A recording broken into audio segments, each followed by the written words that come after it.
So much. I love this church.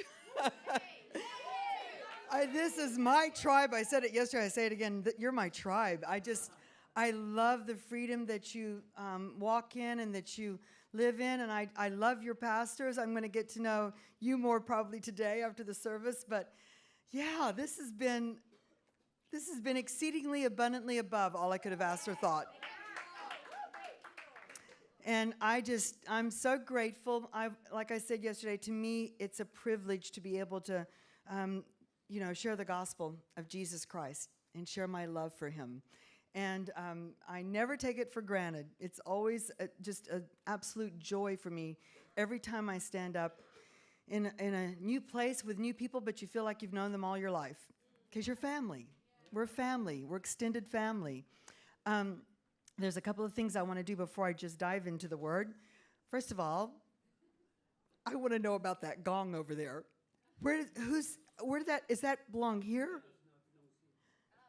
That is a fascinating antique gong. Oh no, it's antique. I would love to know I want to know the story behind that gong. I would love to even hear the sound of it. Maybe. Come on.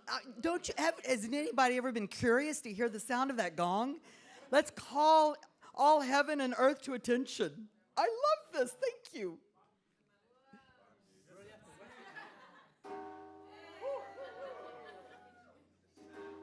Oh, yeah. Yay! Oh, samarega vandrastu brengare nantella. For I'm bringing forth the ancient sounds, and I'm bringing them into the present to marry them with the new thing that I'm doing. For I will not compromise one for the other, but I am a God that can bring both together. For did not I call the household, master of the household, to bring forth the ancient truths along with the new, and to be able to impart it and bring it to those who have ears to hear? For even now I'm bringing a sound to this earth that I've been speaking of for many years and many times, but now it is the time. For this sound is coming, and you will know it, you will hear it. For it is a sound that is going to call all the earth to attention, and it is going to come through my people, says the Lord. For I am bringing it to them first, and they will sound it, and it will go forth, and the vibrations and the waves of that sound will bring things into alignment. It will bring things down. It will make crooked places straight. It will raise up valleys. It will bring down mountains. For I am paving a way, and I'm making a way for the King to come. Even so, says the Lord. Yeah. You never know. You never know what's going to happen when the sound comes forth. Max, come up here. I want to tell them this story. Come here. I told you yesterday I'm a seer, so I'll see windows. I'll just see things all the time that God's constantly speaking to us through everyday life. The question is, are we listening? And do we have eyes to see? So last night we went home, and Max opened the door. I walked in, and you came in behind me, and we visited for a while, and then you tell the rest how you walked out. And okay. Just so you understand, Dina's staying in my home, and I'm sleeping over at Yvette's. So I went out the door, and I said to her, lock the door, because there's a knob there, you can turn it. And as I got out the door, Ann Teo, the barrister, she says, oh, hold it, because she had something for Dina, so she chatted a bit. And then I said to her, lock the door. So I go, she locks the door, and then I went, oh, where's my keys? Because I've got my keys, car keys, Yvette's keys, and they're all these all on different rings. See, all these keys. Converge those keys. So I can't find my keys. So Anne says, what are you doing? I says, well, I'm looking for my keys. So I ring the doorbell.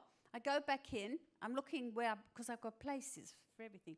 So I look where I put my keys. The keys aren't there. I go back out again. I said, oh, well, don't worry about it. Go to bed. And then when I was we have a little picnic bench. So I turned my whole bag out on the picnic bench looking for the keys. And there's no keys. I've told you this scripture lots of times. Job 5:24. I take stock of my property and I find nothing missing. Right? Yeah. So we said that, and then I went over to Yvette's and went to bed. And I got up this morning, and I honestly thought I'm going to walk in the house and there's the keys, you see. But it wasn't like that. So I ring the bell so she can open the door. We looked in all the stupid places. You know, when you look in a fridge, you look in a rubbish, like just in case. I knew I hadn't done any of that because I'd just come in and sat down. So I said to her, well, you know what? I said, we can't waste time. I'm going to drop you off at the service. I'll phone my son, go get my spare set from him, but of course he's not answering the phone, is he? So I've gone. So she drops me off, but before we left, I said, do you think they're outside? Did you drop them somewhere? And I went out and I started doing one of these. I'm looking, no keys. So we come on here, and then where's the young woman who got in the lift with me and said she lost her keys? Back there. Now, when something happens in ones, oh well. When something begins to happen in twos, I sit up, I start paying attention. Because I think, even in prophetic words, if God says something to you once in a prophetic word, he wants you to know it. If he says it twice, he wants you to sit up and pay attention. And if he says it 3 times, he really wants you to lean in and get this. So I was like, okay, something's going on. What are you saying, Lord? And so I begin to ponder this, and I begin to hear the Lord say, Dina, there has been, the keys of the kingdom have been hidden from some people. And I'm getting ready to reveal them. Now, Max comes back to the service, and then she puts the finishing touch on it. So listen to what happened. I said to her, you're not going to believe this, but you will. So as I go back to my apartment, and as I pull in, my neighbours who live next door at the back, they were on their way out. So I said to them, have you seen any keys? So they said, no, have you lost them? So I said, yeah. So he said, oh, well, Michelle's turned the flat upside down this morning. She'd lost something. See, now, like Dina says, when I hear 2 things, then I stopped. And I bound every demonic force. I took authority over every restless spirit. I said, get off, stop it. That's what I'm saying. You can't be passive. Right. Tell your neighbor, you can't be passive. Right. So I go back indoors, I change my coat. Now I'm coming out to go and right in the middle of the path that I've walked past, I don't know, 3 or 4 times. She's walked past. My neighbours have just walked past. Right in the middle of the path, my keys are laying there. Now, the question is, were they there all along and we were blinded to them? Or did angels, because I always pray for the word of knowledge, and I'll stand in the middle of a room and I've lost something. I'll go, okay, reveal it to me. And most of the times I can walk right to it. It's, with the gifts of the Spirit, he'll do that for you. But this time it wasn't happening. But I think it was because it was a prophetic gesture that God was doing to show us something. Because I really believe that probably angels, placed them there. I don't know. I mean, I looked on the whole path. But nevertheless, there they were. And so I believe in a most simple way that the impression that came to me is that there's keys of the kingdom. We have been given the keys of the kingdom of heaven. We've been given authority. There's things that we can loose here on earth that have already been declared legal and loosed in heaven. There's things we have the authority to bind here that have already been bound and declared illegal in heaven. We have tremendous power available to unlock things for regions. Not just for church, but this is a kingdom church, I can tell, but for the kingdom, for the regions. And yet sometimes we go along in life and it's right there hidden in plain sight. And we don't see it. We don't see it. And so I believe God is saying that he's getting ready to lift some veils. Yeah. And to begin to, enlighten and illuminate the path. And to reveal and show the keys that he's wanting. I believe it's a key ring. I believe there's one master. I've always believed there's one master key. I believe the fear of the Lord is a master key. Yes. Honestly, yes. I believe that can unlock just about anything and everything, truly. But we're not going to speak on that this morning. But I do believe that there's other keys, and that there's keys that are strategic and specific for you, right here, right now. And so I, didn't plan this, but I really feel that this is going to go along with what I want to speak on this morning. Give me a time check. You know me. I get like a steam train. I get going, and I forget, I lose time. Okay, will you cue me? Okay. I want to talk on, this is something that has really been so valuable from day one. You heard me talk a little bit about it yesterday, but I want to really focus in on it today about calibrating our minds. Now, that's an interesting word, isn't it? That's a good word. I like that word, calibrate. I'm going to tell you why I chose that. Calibrating your minds, and I'm going to tell you there's so many things we can calibrate to in the Word of God. But I want to speak this morning on calibrating our minds to a different spirit. Now, I'm just going to tell you, I'm a Texas girl, and I like to shoot guns. And I'm a member of a shooting range, and I also lived up in the mountains of Idaho for about 3 years, out in the middle of nowhere on the side of a mountain in a cabin next to a body of water, and had bears and everything else that would come there. I never do hunting. That's not my thing. I'm not opposed. If I can eat it, I'll kill it if I have to, but that's not why I shoot. But I do love that when I lived up in Idaho, the first time the pastor asked me to preach, I had listened to all these messages by different men and pastor, and everything had hunting dogs as a type and an analogy, guns as a type and an analogy. Everything was fishing as a type, because everybody up there was hunters, fishermen, and everything else. So here's this little woman from Texas that's going to get up and preach, and I said, God, you need to download. I need some hunting, shooting terminology. And I heard the word calibrate. And I thought, wow, I don't even know if I'm sure what that is. As I began to really look and study that word out, here's what it is. You get your sights on for, like, especially for rifles. And you have a target down the range, and you begin to dial in and calibrate your crosshairs, so that you get them right in the eye of the bullseye, right? And your crosshairs are marking that for you, and you shoot several times, and you dial it in, until finally you hit the bullseye, you hit the X.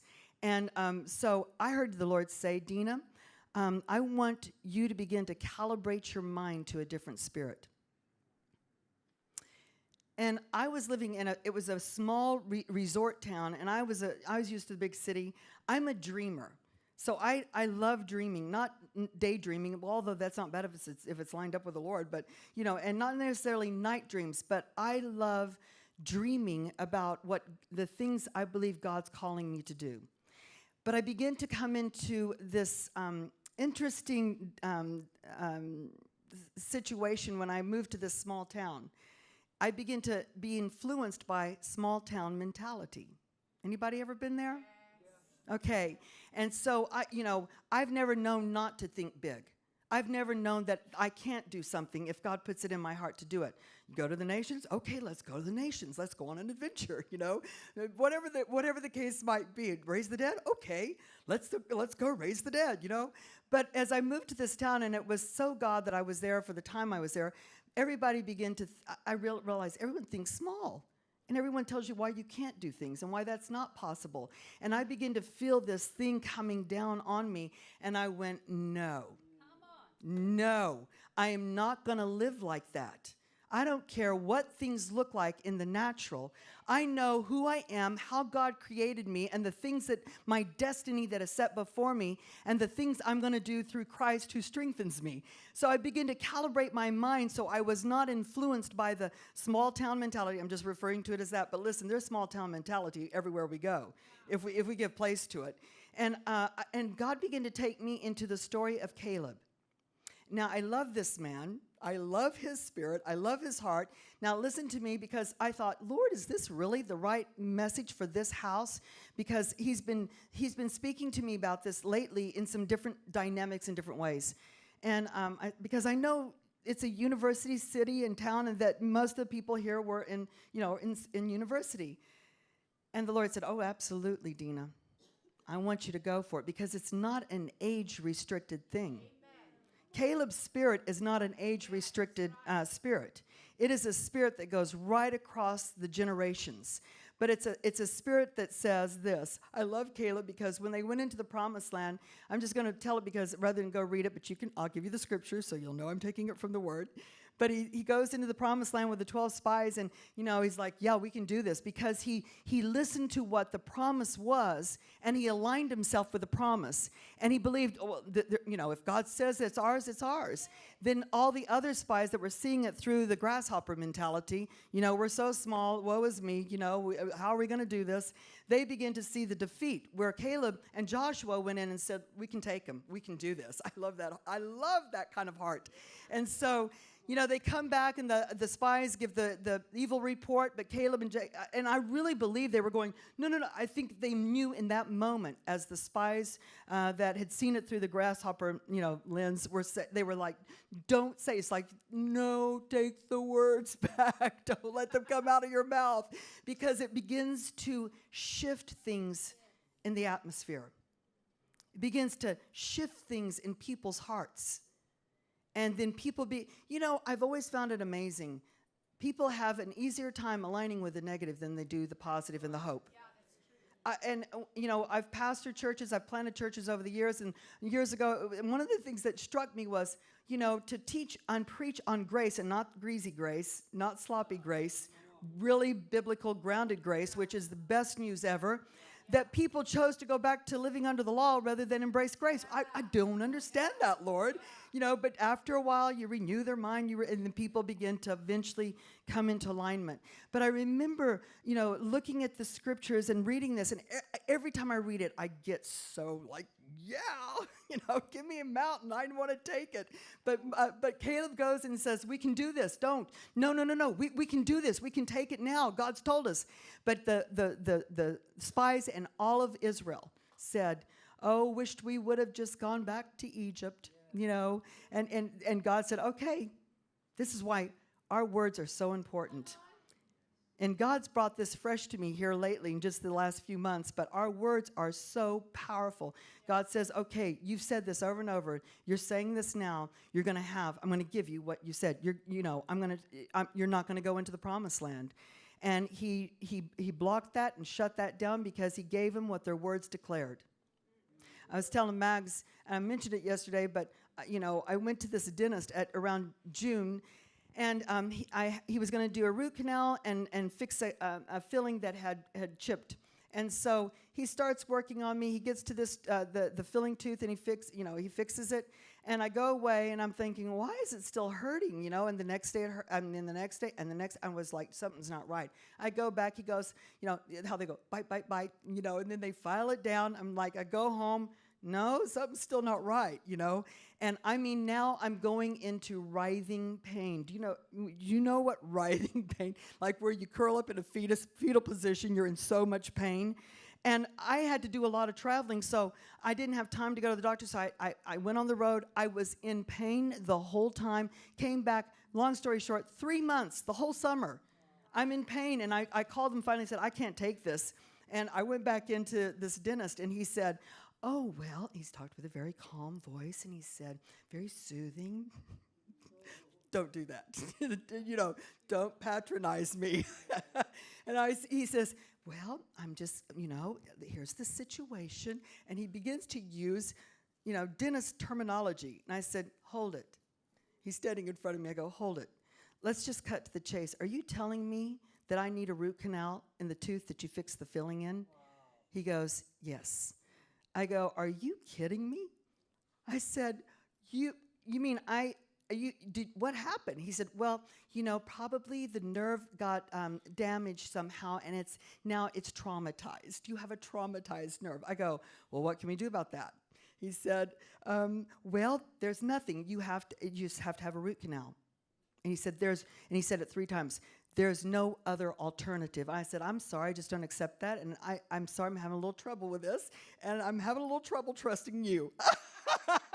And he goes, well, I'm so sorry, but that's just like, that's the way it's going to have to be. And I'm sitting there, I'm going to tell on myself right now, because I prayed before I went there, and I said, Lord, please let me be kind. Please let me move in the fruit of the Spirit. I'm so worn down. I've lost so much sleep from being in pain all the time. Please, God, I want to represent you nicely. And so I prayed that. So he's saying, well, it's, and I said, no. So what's bottom line? What are we talking about? How much money? $2,100. So I'm paying not only for a filling that you made the mistake and messed my nerve up, but now I'm going to pay for a $2,100 root canal? I go, I'm sorry. I think there needs to be another alternative than this. And he goes, well, there's not.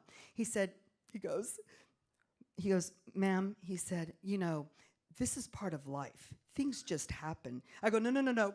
Men that are married, you know, anyone who's married to a woman in life, you know, that's not what you do. I go, no, don't do that. I go, don't lecture me, don't do that. He goes, well, no, I'm just trying to help you understand. You're just going to have to pay the money. I go, no, you don't understand. I go, sir, I'm drawing the line right now. Trust me, you don't want to step over it.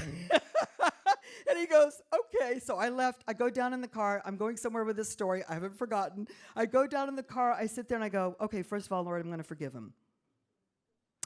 But second of all, I'm just saying to you right now, Father, that I'm not paying $2,100 for someone else's mistake. I'm not going to do it. I can use that money for the kingdom. So, Lord, I'm going after a miracle. Now, for me to say this after 3 months of constant, intense pain, I said, I'm going after a miracle. I said, I'm not backing off. I will not back off until I have my breakthrough. Tell me what I do. As clear could be, he said, Dina, I want you to begin to speak shalom over the nerve and talk to it. I'm taking you back to your roots, literally. And I went, you mean like word of faith? If I say into this, he goes, exactly. He said, I want you to begin to talk to your nerve. And it started happening right there. I felt it coming. And I went, nerve, calm down. God is with you. I said, shalom over you. I speak shalom to that nerve. You're going to be all right. You're going to be all right. God is, and some of you are going, is this woman nuts? No, because 1 week later to the day, I woke up in the morning and the pain was completely gone. And it has not returned.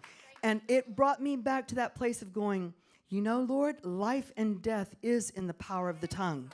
And those who speak it are going to eat the fruit of it. So what am I saying? We have got to start calibrating our minds to a different spirit. We've got to start calibrating our minds to a new thing because God is doing a new thing.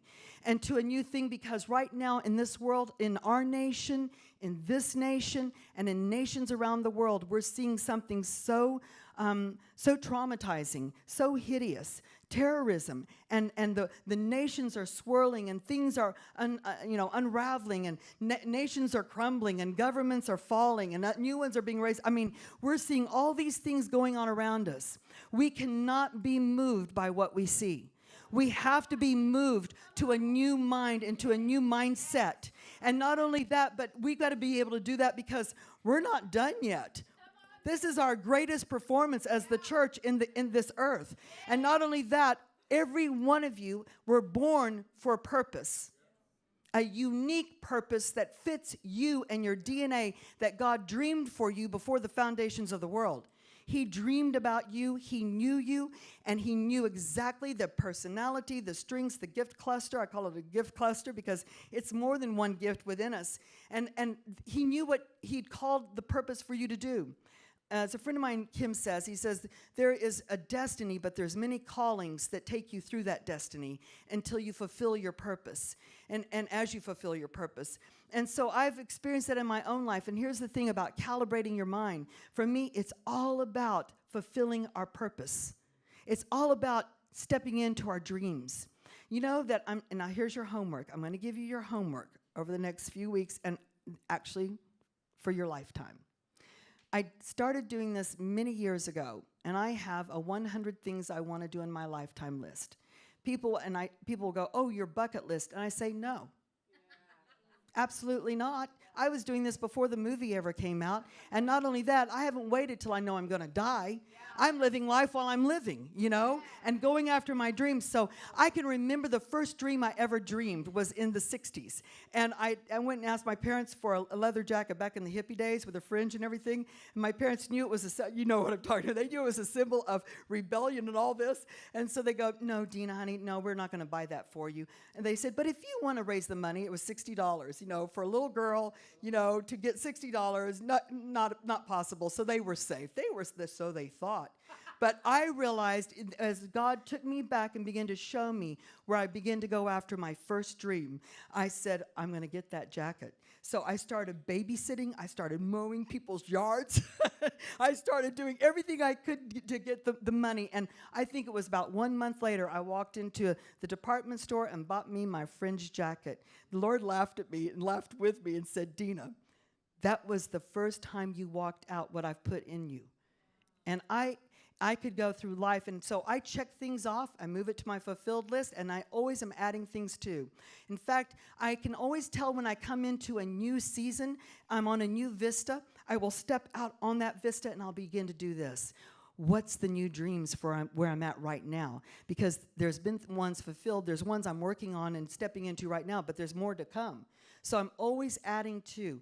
You are at a time in your life, start making your dream list. And here's the deal. Don't you go religious on me. Don't you make a column for my spiritual dream list and my natural, because you know what, you guys and gals? It's all the same in God's eyes. One of my dreams was I wanted a motorcycle, a Sportster. I wanted to be able to ride. And so, God fulfilled my dream and gave me a motorcycle. But I also wanted to go to the nations, and I wanted to do work in Africa. God gave me my dream. It's not sacred and worldly. It's all spiritual. Because we dream with God, and He dreams with us. And so to calibrate your mind is to go after your dreams. Caleb had a dream. He wanted his mountain.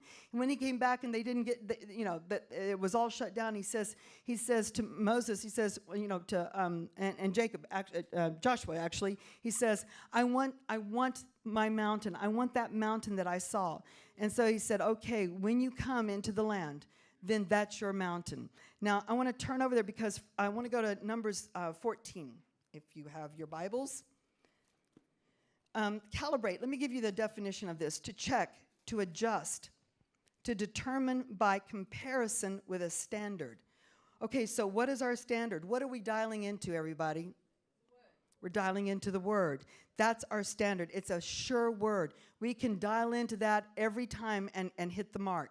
So this word calibrate means to correct. So sometimes we need to correct the way we think. We need to correct and adjust and align our thoughts to God's thoughts. His thoughts become our thoughts as we renew our minds to His Word. So it means to make corrections in and to adjust. So we want to adjust our thinking.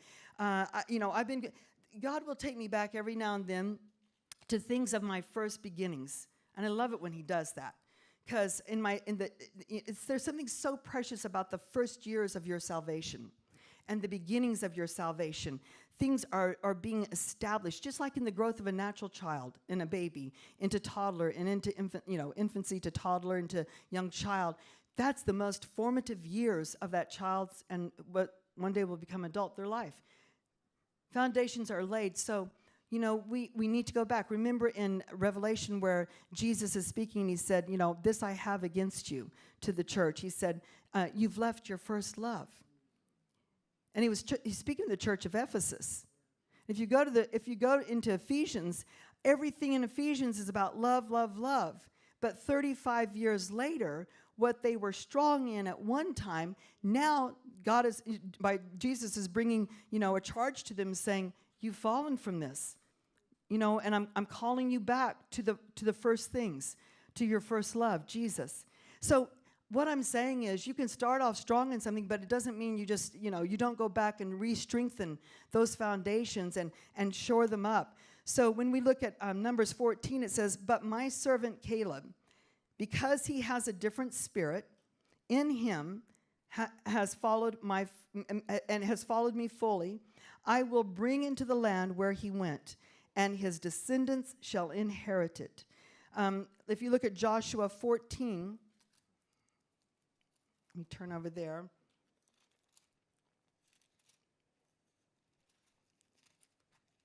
So he's given him the promise, and he says, I'm going to bring you into the land that I've promised you, and you will come in, and not only will you will receive it, but your descendants. So he waits and kills off all, I shouldn't say it like that, but he lets die off all the warriors of the tribe that came out of Egypt, because they were of a different spirit. And he raises up that next generation, but guess who he allows to go in with him? Caleb and Joshua. So Caleb and Joshua then now are at this time, and it says in, starting at verse 6. Then the children of Judah came to Joshua in Gilgal, and Caleb, the son of Jephunneh, however you say it, and it says, you know the word which the Lord said to Moses, the man of God, concerning you and me in Kadesh Barnea. I was 40 years old when Moses, the servant of the Lord, sent me from Kadesh Barnea to spy out the land. And I brought back word to him as it was in my heart. Stop there. I'm just going to say this. This is one thing that God's been taking me back to here lately, is the whole thing about the heart. The thing you see when it shifts from Old Testament into the New. Old Testament was always about the outward things. But when you shift now into the New, and Jesus is on the mount, and he's beginning to teach the Beatitudes, everything from that point on becomes about the heart. You say, thou shalt not kill. You say, thou shalt not commit adultery. But I say, if you've done it in your, then you've done it. Yeah. So God's been speaking to me about, Dina, I want your whole heart. He's done this over the years in different moments. Once again, I always feel like I need to say, it's not that anyone's in gross sin. He's just tuning you up. He's just calibrating your spirit to make, because I gave him permission almost 36 years ago.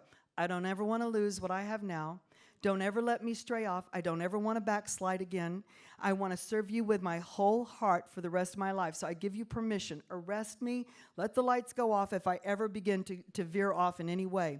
And he's been faithful to keep me on his path and to keep me in his way. So what I'm saying is that the heart is important. And he began to speak to me and say, Dina, I want your whole heart. And he showed me something that was distracting me. He said, let's just remove that, okay? Because that's distracting you right now. I said, you're absolutely right, Lord. Let's do it. And I couldn't wait to do it. So make adjustment.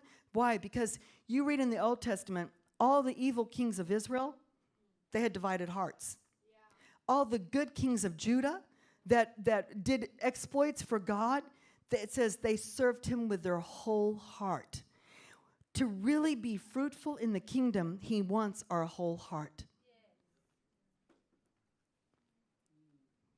Yeah. It's all about the heart. We judge often, although we shouldn't, but I believe he's retraining us in this after the sight of our eyes and the hearing of our ears. But in Isaiah 11, verses 2 and 3 and 4, it talks about, it's a prophecy about the Christ. And we know, as he is, so are we. So it says, a root is from Jesse, and the branch, and the Spirit of the Lord will rest upon him. And then it begins to talk about the 7 expressions of the Spirit of the Lord: the Spirit of knowledge, Spirit of wisdom, Spirit of understanding, Spirit of counsel, Spirit of might, and the Spirit of the fear of the Lord. And I will make him of quick understanding, it's talking about Jesus, in these things. And he shall not judge after the sight of his eyes or the hearing of his ears, but with equity and with righteousness shall he make judgments. And so if we are like him, then those 7 expressions of the Holy Spirit that reside and rest in us, we can access that to see things at another level. And to be able to, and really right now we're going to start seeing these 7 expressions of, and they're supernatural expressions of the Holy Spirit. beginning to move through the church as never before. Daniels are going to step up to the throne and into the palace and the courts to interpret dreams and to be able to have that word and open up dark sayings and be able to interpret enigmas and things that leaders and princes and kings and presidents and governors are going to ask questions about, that God is going to only give to us to reveal. That's why this is the greenhouse. This is the school. This is the practice ground. This is where you have permission to make mistakes. It's not unto death. I love training in the prophetic. My first thing is always to say, I give you permission to make mistakes, but this is where you make them. And hone your gift. Practice your gift.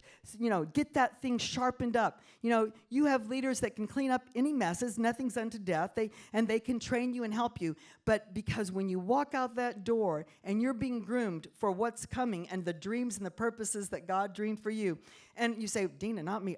Listen, I would have said the same thing. I was just a little homemaker in Richardson, Texas, and I never thought I'd get to go travel or go anywhere. I might had 2 kids, and I just love the Lord, but life had passed me by. And yet, there I found myself in front of presidents, in front of vice presidents, and standing in places throughout my years that I've like, how on earth did I get here, Lord, except that you did this. So never say never.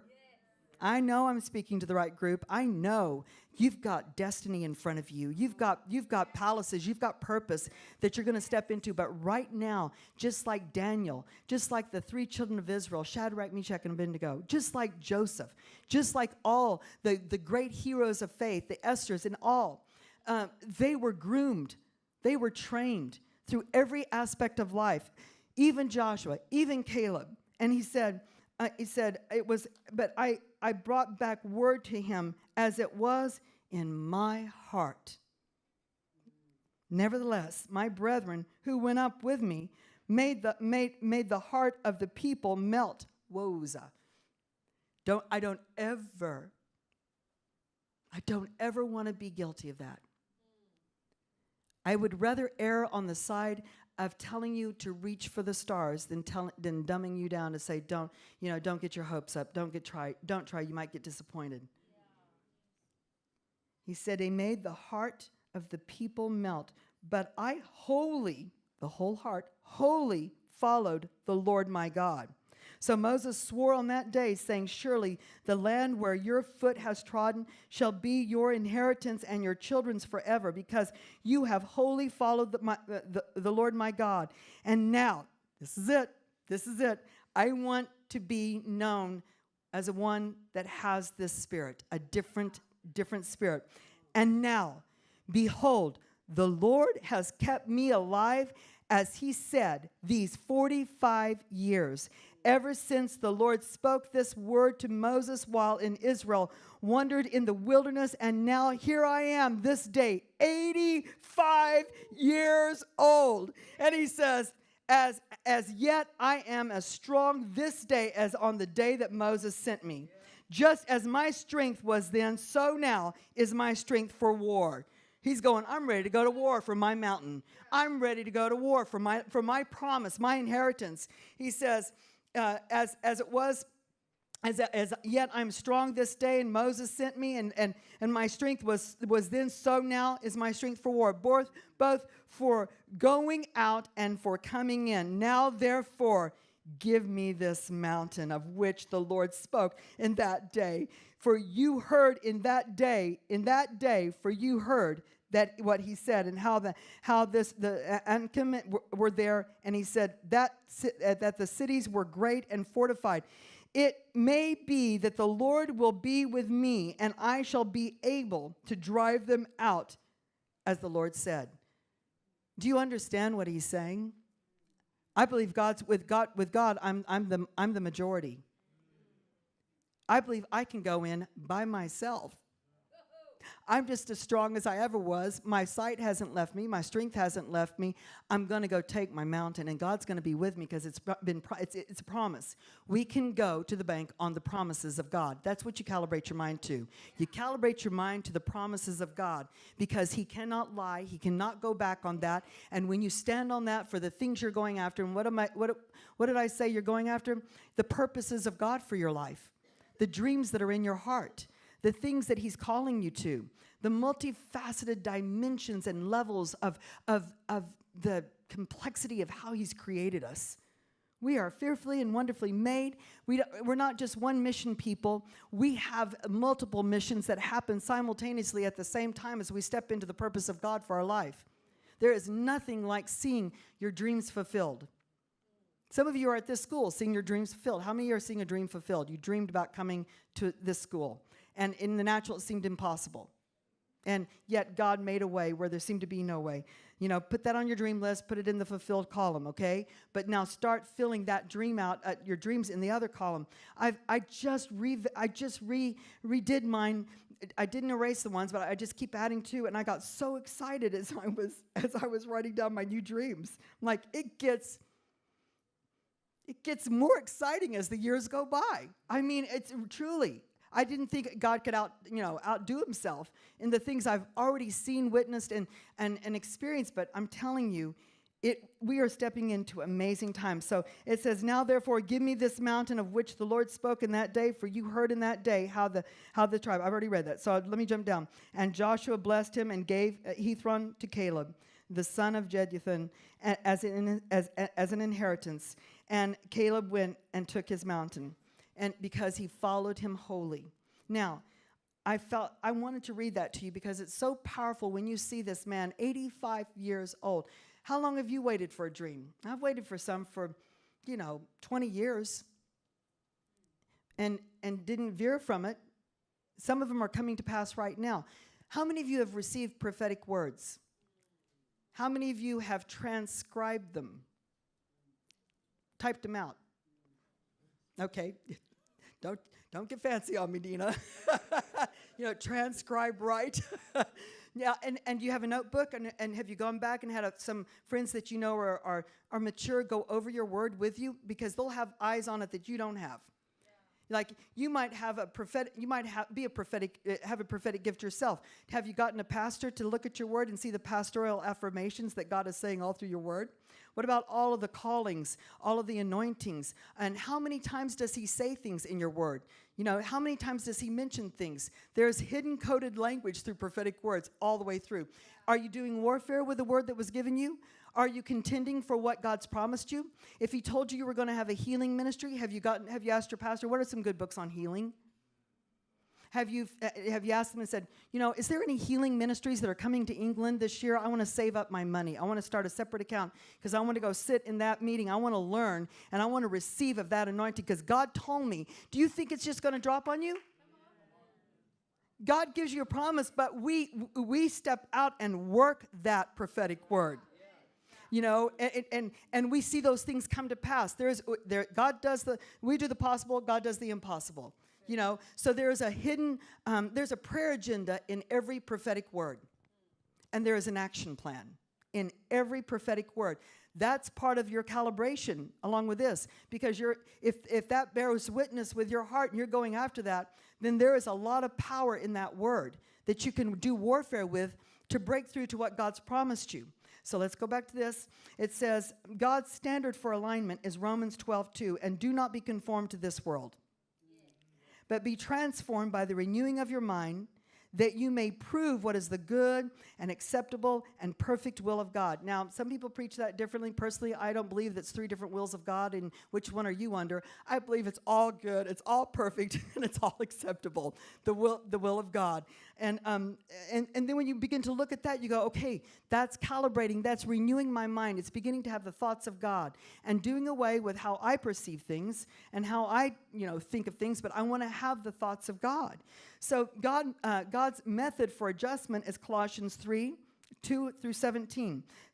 Remember I talked about calibrate, you set your scope, set your mind on things above, not on things on this earth.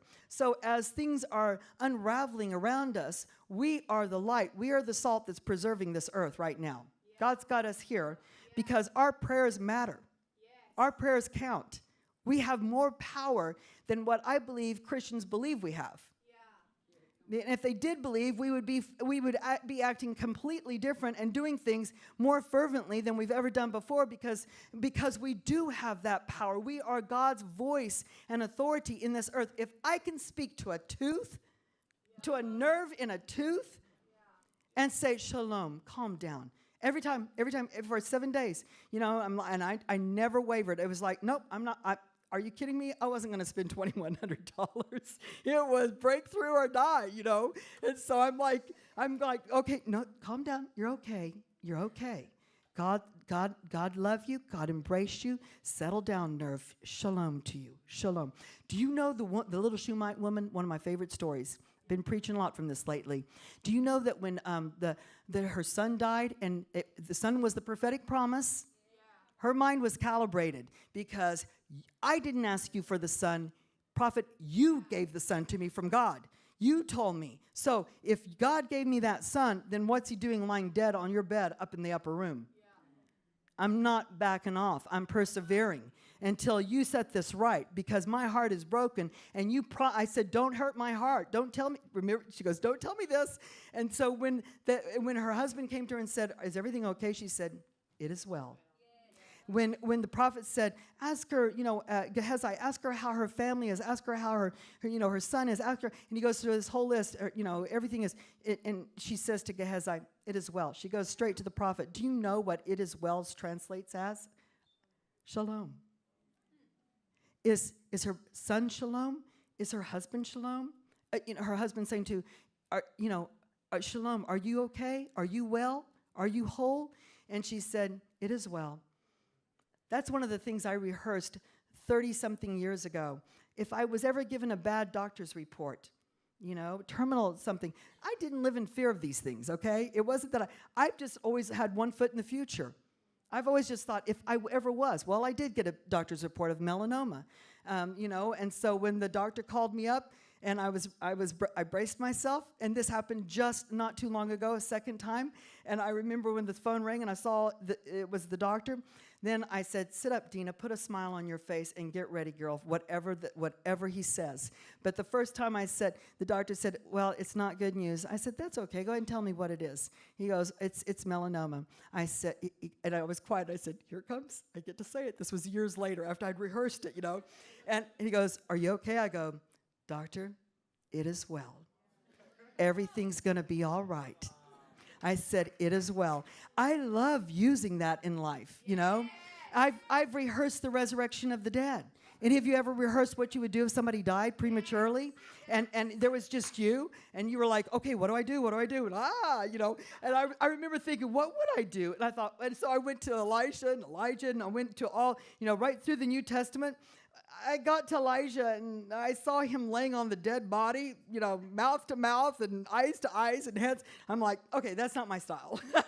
I'm not going that route. I choose to rather go this route. So I just rehearsed, what would I do, Got to see it. It did happen. And, instead of kicking in and going, oh my gosh, it's a dead body. Normally that'd be me like, oh, or on the side of a freeway. Margaret's been, we've been swapping war stories since I came back. A lot has happened to this woman since the last time I saw her. But just like in South Africa, it was such a dangerous time back in the 80s. Being on the side of a freeway, knife held over you, you're getting ready to be gang raped and stabbed to death, and they're going to cut your children up for muti. What would you do? I'm really glad I rehearsed it because, by the time he had punched that third tire and the car was going down, and my little 6- and 5-year-old was saying, Mommy, what's happening? And I know we're getting ready to die. And I know what's getting ready to happen. My brain shuts off. Now, Max can tell you this. Anybody who really knows me can tell you, my brain is never empty, okay? I always can come up with something to say. But I was paralyzed. Fear paralyzes. That's why I'm talking to you about this, because I can't promise you what things are going to be like on the outside. I can promise you what things are like on the inside when we calibrate to God. And I know because I'd rehearsed it 4 years previously, what would I do if I was ever held at gunpoint? You know why I did it? Because I was sitting on the front row of my home church, and a man by the name, I remember his name, Terry Mize, who was a missionary to Mexico, was telling a testimony of how he was driving, his little car in Mexico, and how a hitchhiker was, hitching, and so he pulls over. But he had been listening to a tape by Kenneth Copeland on Isaiah 54:17. No weapon formed against me will prosper. And he said he was listening to this as he was driving, and then he pulls over to pick up this hitchhiker. Now, I'm on the front row, okay? I'm listening to this back in 1981 or 80, probably 80 or 81, and I'm just hanging on every word. What I don't realize at the time is my mind's being calibrated to a new way of thinking. And he says, so I pick him up, and he says, as soon as I pulled over, he pulls out a gun and says, get out. He said, he walked me out into this cornfield, into a field, and he said, I was standing as far from here as here, and he pulled out the gun, and he aims it at me, and I know he's getting ready to fire because he's going to take he'd already taken his jewelry, and he was getting ready to take his keys, and he was going to kill him and then take his car. And he said, I saw his finger go into the trigger, and he said, my finger came up and said, no weapon, he said, I heard Kenneth Copeland's voice, no weapon formed against me will prosper, and you can't kill me with that gun. Boom, boom, boom, boom, boom. 5 shots, 5 bullets drop at his feet. Yeah, I did the same thing. I was like, oh my gosh, Lord, if this really does happen, and I believe it does, if I was in that situation, what would I do? Would Dina come out, or would the word? So I said, I'll probably be afraid at first. I'd have to get some, the Timothy scripture. God's not giving me a spirit of fear, because I would need power, I'd need love, I'd need sound mind. And, I go through all these things. So on the side of the freeway that night, I'm frozen. My body goes paralyzed. After I turned on all the lights, in the car and trying to draw attention, I'm paralyzed. I cannot move. My brain is empty. This is why I love my mom. She went to be with the Lord 10 years ago, but I still honor her. She taught us girls, her 4 girls, the love for God's word. She used to take us to Bible memory, BMA, Bible memory, and we would memorize the scripture. I still know those scriptures to this day. She valued and loved God, and she valued his word and loved his word, and she put that love in us, and the importance of putting and hiding the word in your heart. I'm telling you, I hid the word in my heart, and in the side of that freeway, when I could not move my lips, no sound would come out, my body was frozen, I hear click, and what I rehearsed began to play in me. I couldn't speak it out. God has not given me a spirit of fear, but of power and love and a sound mind. I was gonna need all 3. Heard it the second time. It's like looping. Heard it the third time, and on the third time, the power of God Almighty came on me. Was it like an out-of-body experience? It's like I stepped out off to the side, and then I watched myself, and something took over, and I whirled around to my kids, and I said, no matter what happens to me from this and to us from this moment on, no matter what you see, you stay behind me. And from that moment on, it was 20 minutes of terror, but they could not. They couldn't do it. God blocked them. He blocked them, and it's too long of a story to tell, but I'm telling you, I had calibrated my heart and my mind so that when I was in that situation, I was ready for it, And I'm telling you, there are things coming that are going to be exploits. Those who know their God in Daniel, those who know their God are going to do great exploits. And so I want to be one that is going to do great exploits for the kingdom, and this part of it is getting our mind set. So it says, set your mind on things above, that we cannot be moved by what we see. This word mind is to have understanding, to be wise. It's what you think, it's your soul, it's what you feel. It's bringing into alignment your mind, your will, and your emotions. You're setting and recalibrating your mind. Hebrews 6:18 through 19, that by 2 immutable things in which it is impossible for God to lie, we might have strong consolation who have fled for refuge to lay hold of this hope set. There's a whole setting. We set ourselves to hope. We calibrate ourselves to hope. Hope is a powerful thing, you guys. I remember the last message I preached, the very last message before I left South Africa to move back to America, was a message on hope. He said, Dina, they're going to need hope. Give them hope. And I've preached hope in more nations that were just on the, on the ragged edge of overthrow and things of this sort. And hope is everything. In fact, the law of first mention now abideth these three things: faith, hope, and love. But the greatest of these is love. Well, the first mention, normally it's flipped. If the first mention is the greatest is love, you can work yourself back. And so the second most important is hope. Because hope is the substance of things. Faith is the substance of things hoped for. So you got to have hope before you can even give faith to it. Yeah. So hope is so important. God says, Deuteronomy 30, I call heaven and earth to witness today against you that I have set before you life and death, blessing and cursing. Therefore choose life, that both you and your descendants may live, that you may love the Lord your God, that you may obey his voice, and that you may cling to him. For he is your life and the length of your days.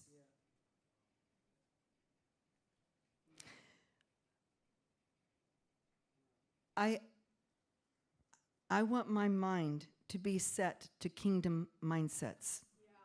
Not even to an American mindset. I love my nation. I don't know my nation so much now. It's not the nation that I grew up in. I've not given up on it. In fact, I believe God is shaking the church and waking the sleeping giant up, and the church better stand up and better start doing her part.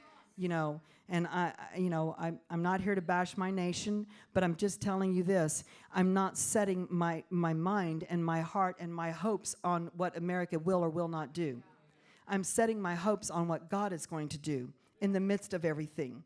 So we want, and I just saw this. I want to say this. We want to recalibrate our minds from any past failures. Do you know your failures are your most shining tool for breakthrough? Because it's what you learn and what you receive out of your failure. Don't ever be ashamed. Turn into it, embrace those moments and go, Father, I missed it. But show me how I missed it, and let's recalibrate. Let's change the way I responded this last time, and let's do it. I want to do it right next time. And so all of these things, I could keep going on and on. But I want to end with this. Because I honestly, I thought, Lord, you're so unusual. Why are you pushing me? I feel like a lot of times before I'll go someplace, if I get on the soil and I get there, it's like I put my finger on a pulse and I know exactly what God wants to do. Sometimes I don't get it before I come. And that might shock some people, but sometimes I do. He's different every time. I've been doing this long enough to learn how to trust him. He's never failed me. He always has the word for the moment, for the hour. And I kept thinking, he kept saying, Dina, why don't you take this? And I'm like, nah, that doesn't feel right. Judge after the sight of your eyes, the hearing of your ears. Then he come back, Dina, I want you to take this.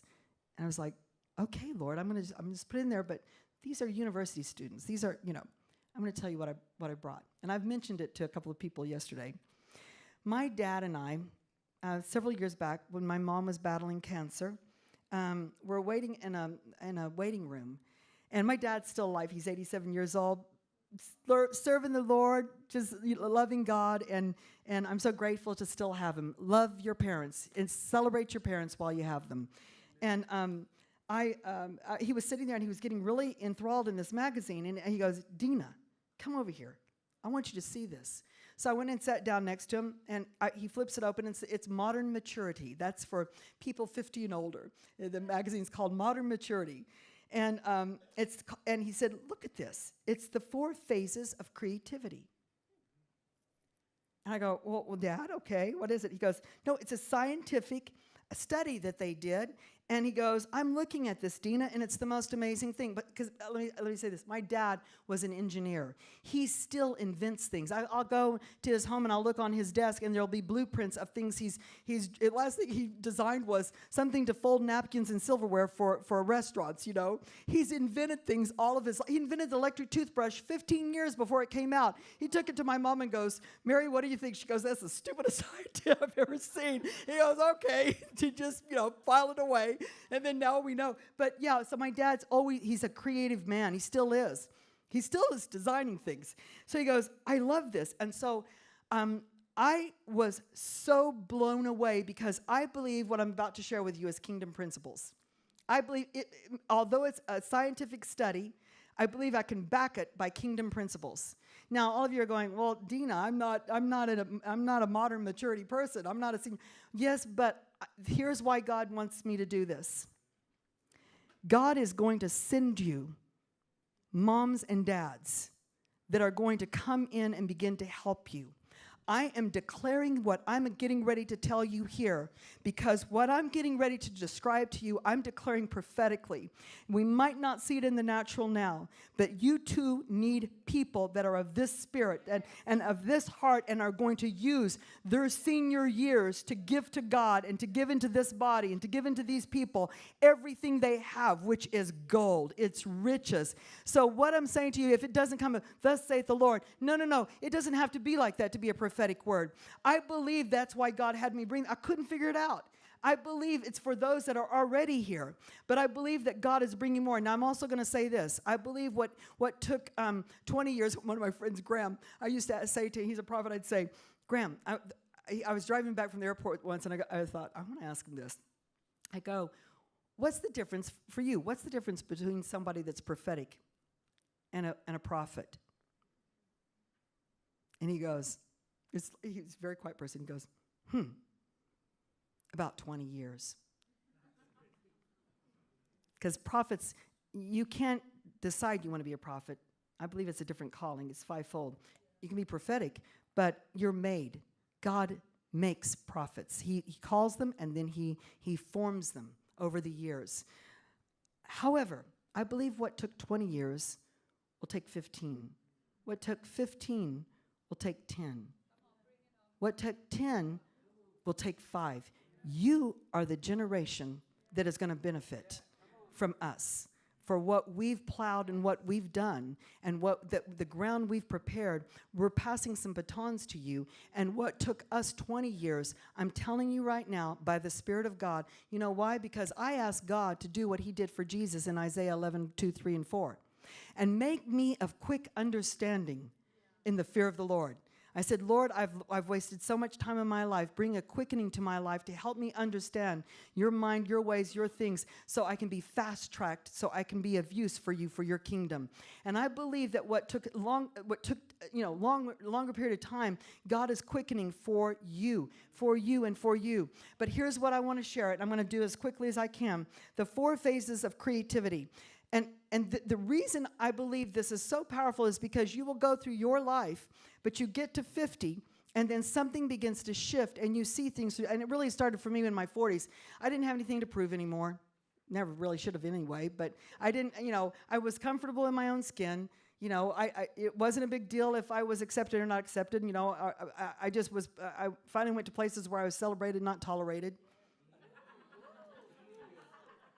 And so, I was in a comfortable place, and I just want to start giving everything away. I just want to give it away, everything I have. Because you know why? I wanted somebody to give me what they had, and no one did. I wanted a mentor. I prayed for a mentor for years, and that wasn't even a word that was used. So the Lord said, Dean, I'm going to teach you how to be mentored from a distance. So I had the privilege of being around a lot of great men and women of God, so I would just study them and watch them. And so even in those formative years, you're gathering things, and then you have this arsenal, this tool belt, this weaponry, all these things and these giftings that you've honed, you've fashioned, you've calibrated to be precise, and now you're in a place in life where let's make use of this. I will never retire. In fact, I want to be if Jesus tarries, I still want to be going to the nations in my 80s. And I've seen myself doing it if Jesus tarries. So the four phases, the first one is this, reevaluation phase. In this phase, from our 50s on, and what I'm telling you is a prophetic thing I'm declaring over this house right now, and I'm calling in what I'm describing here, okay? I'm calling this in Jesus' name. From our 50s on, our creative expression is intensified by a sense of crisis or quest. Although midlife crisis is the term we so often hear, most adults are engaged in a search for ways to make their life work more gratifying. The reevaluation phase combines the capacity for insightful reflection with a powerful desire to create meaning in life. Now, the ones that you can look at who you see it so clearly, I don't even know if some of you would know who Alex Haley is. Anybody know who Alex Haley is? He's the man who wrote the book Roots, which became such a popular thing over in America and started sending the African Americans back to Africa to research their history and their roots. He shifted the known world with that book. He was in his 50s, and he said, there must be more meaning that I know that is behind my life somewhere. You know, where did I come from? He's summing up, he's reevaluating, and out of that comes the book Roots, which shifts everything. So that's Alex Haley illustrated this desire in his Pulitzer Prize-winning book, Roots, published when he was 55. Liberation phase. In this phase, typically from a person's 60s to his or her 70s, creative endeavors are charged with the added energy of new degree of personal freedom that comes psychologically from within us and situationally from retirement or from a change from full-time to part-time work. People tend to feel comfortable about themselves by this stage, knowing that if they make a mistake, it won't undo the image others have of them, and more important, won't undo their image of themselves. Creative expression in this phase often includes translating a feeling of, if not now, when? Now I know I'm looking around because there's just a few people. I'm preaching to more. I'm seeing more in these stages that are out here, and God's going to marry the generations in this house. I've not talked to you, but I feel that's what your heart is. I just feel that's what your heart is, and God's sending you workers and people that are going to step in. Now, who is this? As a young woman, Eleanor Roosevelt, she was the wife of one of our presidents, was extremely shy, but adapted to a public life after her marriage to FDR. However, in her 60s, she emerged in a new way as an international figure in a transition that reflected the inner push of the liberation phase and the outer pull experienced by so many women of her age who lose a spouse and, in an effort to cope, draw upon unsuspected creative potential. Now, just remember this word creative, because I want to come back to that. Mrs. Roosevelt was 61 when President Truman appointed her, this is going to blow your mind, appointed her to represent the United States as a delegate to the United Nations. She served until she was 68, and during this period was chairman of the UN Commission on Human Rights, where she played a major role in drafting the adoption of the Universal Declaration of Human Rights, which this nation probably benefits from, as well as nations all over the world. This is a woman who was so shy she wouldn't even speak. But her husband dies, she hits 60s, and she says, what do I do with myself now? If not now, when? And the next thing you know, she is drafting and writing in UN and a delegate, and she puts the human rights forth, which brought life, changed the life for human beings all over the world. Now, don't let me saying these 4 stages in the 50s, 60s, 70s, and 80s, and whatever are the limitation that you can't do this. Because there's nothing that says you can't step up and do these things. There's nothing that says that. I'm just going after this because I believe that there is a generation, the Caleb generation, that need to be encouraged. And I'm calling in and I'm calling up. You will not retire. You are not done with. You don't even say I'm not. It doesn't matter. I'm not important. Nobody wants to know what I think or hear or say. You have value. You have purpose, and you have a calling that's not done yet. You are not done. You are not done. And so we see Eleanor Roosevelt doing the most amazing transformation. Alex Haley transforms the known world. Eleanor Roosevelt transforms the nations. Summing up phase. In this phase, from our 70s on, we feel more urgently the desire to find a large meaning in the story of our lives through a process of looking back, summing up, and giving back. We also begin to see ourselves as keepers of the culture. And wish to, don't you see? I mean, I'm like reading this with my dad all those years ago, and I'm going, no, this is kingdom. What I'm reading, this is kingdom.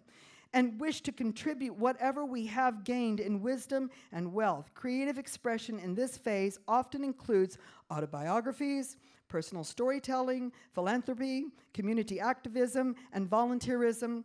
And this is one of my most favorite stories to tell. This is near and dear to my heart because I learned about this woman, and I started going to libraries and looking up videos of her because I wanted to understand her more. She was amazing. Her name was Martha Graham. And she reigned for more than half a century as the indisputable high priestess of modern dance. Her dance language was intended to express universal human emotions and expressions. Forceful, angular movement and creative muscular tension distinguished her work. About this, she once said, "Life today is nervous, sharp, and zigzag. That is what I aim for in my dance." She danced until she was 75. Now, this is amazing. I like this. You're going to see why I want to know who this woman was. She danced till she was 75, but continued after retirement to influence dance through her choreography, which reflected a crystallization of her dramatic art. And she was a drama queen. I'll do an impression of her in a minute. Her works at this stage borrowed from Greek legend and biblical themes and included, different acrobatic movements that she put into things. When she was 66, it's saying the work she did, that she choreographed up until she was 68, and another one at 69. So she choreographed, and they're still danced to this day. And the last one she did when she was 69. These works are still performed worldwide in the repertoires of major dance companies. Now I'm going to tell you the rest of the story. Martha Graham, she was a thespian. She was dramatic. She kind of reminded me of she wasn't saved, but an unsanctified Catherine Kuhlman, the Holy Spirit. You have no idea what I'm talking about, but you do. But she was like she was in her dressing room, she was talking about the dance. But here's what happened. She clearly was not saved, and she got with a younger man, and she was still dancing in her dance troupes. Now, her movements she was the first person that moved ballet, proper ballet, into modern dance, into contemporary dance. I'm not a dancer, so I can't really do the movements, but when you look back at the 50s, there's tapes and films of her and her dance troupe back in the 50s, and you will recognize the movements, and they are still incorporated into dance today. And so she's starting to get arthritis, and she starts getting depressed.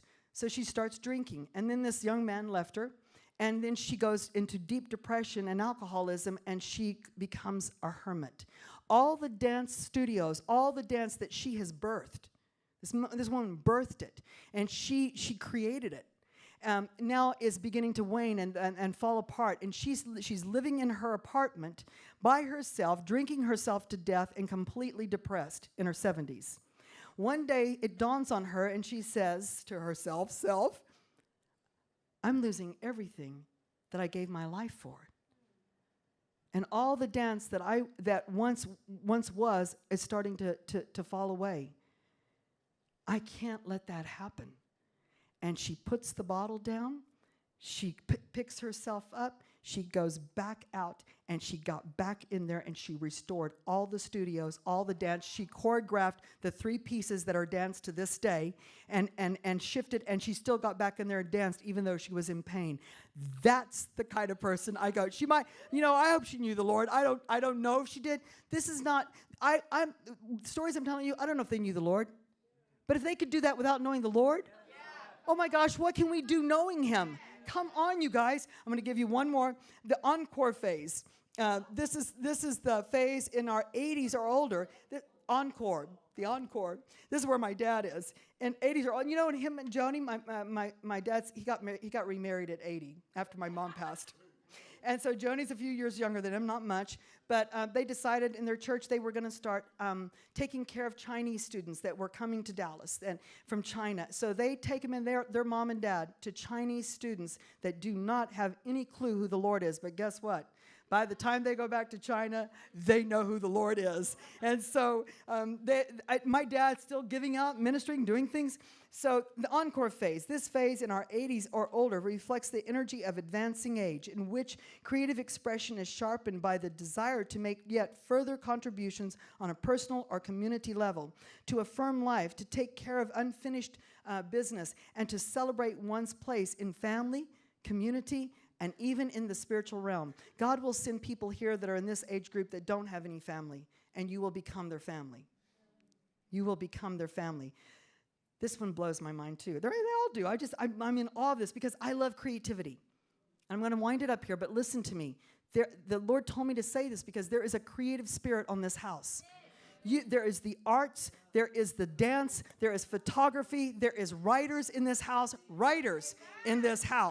There are people that are going to be called into the theater, into the arts in that realm and acting. There are people that are going to be called to write books that are going to shift the mindset of this nation. There's photographers, there's filmmakers. My family, I traced my roots, and my family, there's media all through. My sister is a movie critic, has been for over 25 years. She's in the Hollywood scene. She's a producer. She's getting ready to make some of her best films right now that are going to be feature films. My other sister, Amy, she's the producer for Kenneth Copeland. She produces all of his Sunday shows that go into 3 nations.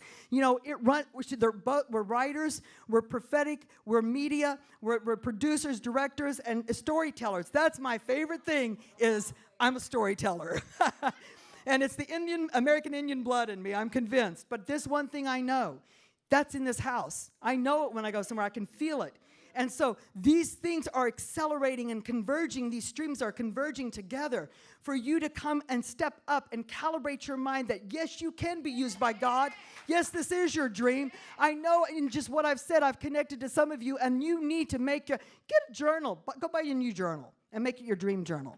And just have it for your dreams. And just write not your dreams at night, but your dreams that you want to do. I want to go to Italy. I want to go to New Zealand, and I don't want to go I don't want to go ministry. Yo, Dina, no, I don't. I always go minister, and then I try to fit in a day or two to go see the sights. I don't want to see Italy like that. I want to go on holiday, So I put it down on my dream list. I want to go to Italy, and I would like to go to New Zealand as well, And there's so many other things that I want to do for the kingdom that I've put in there. I believe God's shifting me right now, and I'm not going to talk about it over the mic and on tape, but there's some things that He's getting ready to open some doors for me in. And there's coming a major shift to my life. And at years old, I am getting ready to step into my new destiny, my new calling, from glory to glory to glory. I'm telling you guys, come on, let's all go together. Let's do this. So the last one is that I just described, 80 and up, was Pablo Picasso. This is amazing. Latter works reflected a revisiting, and remember, in 80 and up, you're revisiting and rethinking all the things and getting life sorted out of the themes of his life and work as a young artist. In 1968, at age 86, Picasso produced a remarkable series of 347 etchings titled Suite 347. How old was he? 86. 347 paintings, etchings, drawings. They focused on all of his works that he'd done over the years. The circus, the bullfights, the Spanish literature, and especially different things. And all areas of emphasis in his earlier work and art. He brought all these together, and he did a display at 86 years old of 347 works that he had produced. Creativity is not just for artists.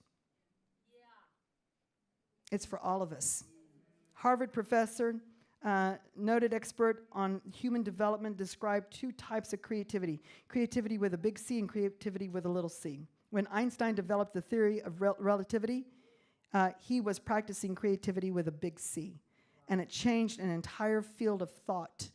You know, one time I said, Lord, you know, when Peter went into Cornelius' house, he changed the world. He changed the culture. You know, that the Gentiles now, a shift came. And I've always been, I love pioneering. I love going in and seeing God, you know, shift atmospheres and cultures and things. And, you know, and I said, Lord, is there any more to be done? Is there any more of those moments that are coming? And I heard a resounding, well, of course, Tina. Yes, there is. There are so many more cultures that are getting ready to shift in these last days, that are going to begin to shift into kingdom. And some of us are going to be on those front lines leading the charge for the shift.